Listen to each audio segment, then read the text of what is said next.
नमस्कार साथीहरु, technical Sandeep YouTube च्यानलमा हजुरलाई स्वागत छ र म Sandeep Malla.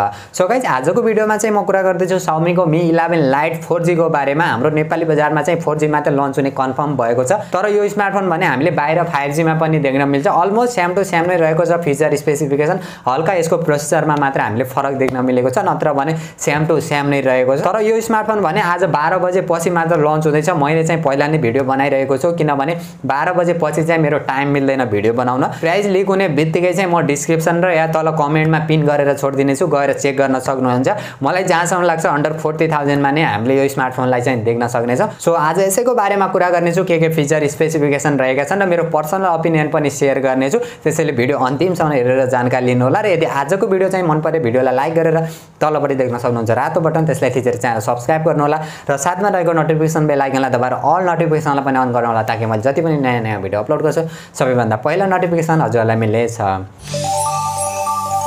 Okay, so guys, अब चाहिँ ढिला नगरी आजको भिडियो सुरु गर्न चाहन्छु र Xiaomi को Mi 11 Lite 4G को बारेमा कुरा गर्ने हो भने 6.55 इन्चको फुल HD प्लस एमोलेड डिस्प्ले देख्न सकिन्छ, जसमा 90 हर्ट्ज को रिफ्रेश रेट देख्न सकिन्छ भने 240 हर्ट्ज को चाहिँ टच स्याम्पलिङ रेट देख्न सकिन्छ, 800 निट को चाहिँ पिक ब्राइटनेस देख्न सकिन्छ, 402 को चाहिँ PPI पिक्सेल डेन्सिटी देख्न सकिन्छ, HDR10 प्लस को सपोर्ट रहेको छ।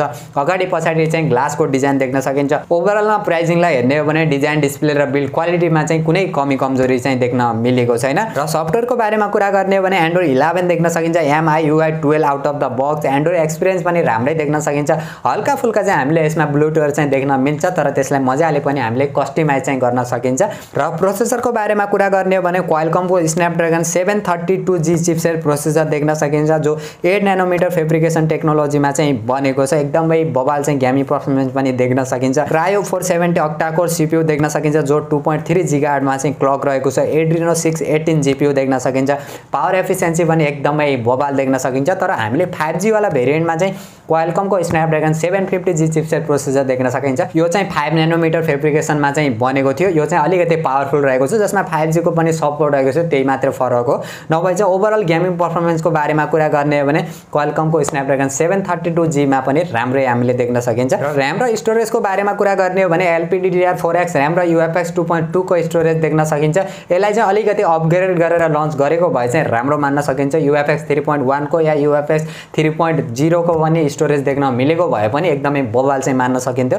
र क्यामेराको बारेमा कुरा गर्ने हो भने चाहिँ ट्रिपल क्यामेरा सेटअप देख्न सकिन्छ, जो मेन क्यामेरा 64 मेगापिक्सलको प्राइमेरी सेन्सर, सेकेन्ड क्यामेरा चाहिँ 8 मेगापिक्सलको देख्न सकिन्छ अल्ट्रा वाइड सेन्सर, र थर्ड क्यामेरा चाहिँ 5 मेगापिक्सलको टेलिफोटो लेन्स देख्न सकिन्छ। अगाडिपट्टिको सेल्फी क्यामेरा भने 20 मेगापिक्सलको देख्न सकिन्छ।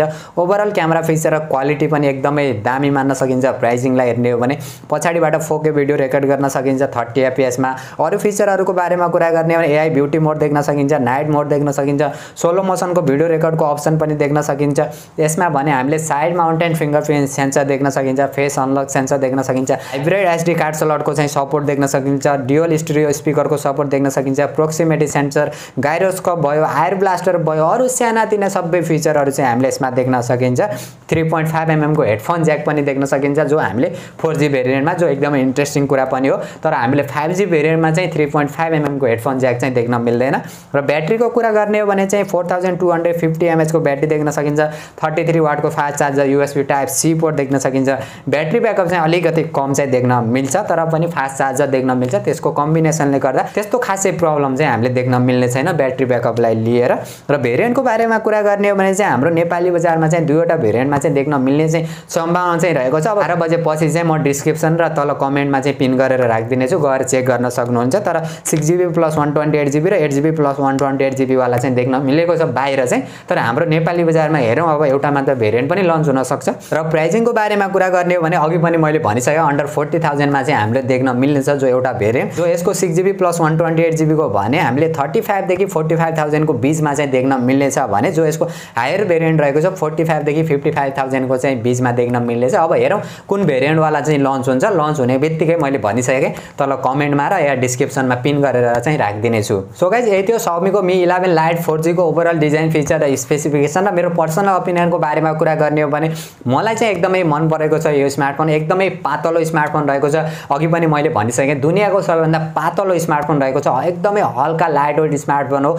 मलाई चाहिँ पर्सनली रूपमा चाहिँ एकदमै मन परेको छ र हजुरहरु भने Xiaomi को Mi 11 Lite 4G लाई लिएर कतिको एक्साइटेड हुनुहुन्छ त्यो भने कमेन्ट गर्नु होला र भिडियो मन परे भिडियोलाई लाइक गरेर तलपट्टि देख्न सक्नुहुन्छ रातो बटन त्यसलाई थिचेर च्यानल सब्स्क्राइब गर्नु होला र साथमा रहेको नोटिफिकेसन बेल आइकनलाई दबाएर अल नोटिफिकेसनलाई पनि अन गर्नु होला ताकि म जति पनि नयाँ भिडियो अपलोड गर्छु सबैभन्दा पहिला नोटिफिकेसन हजुरलाई मिल्नेछ।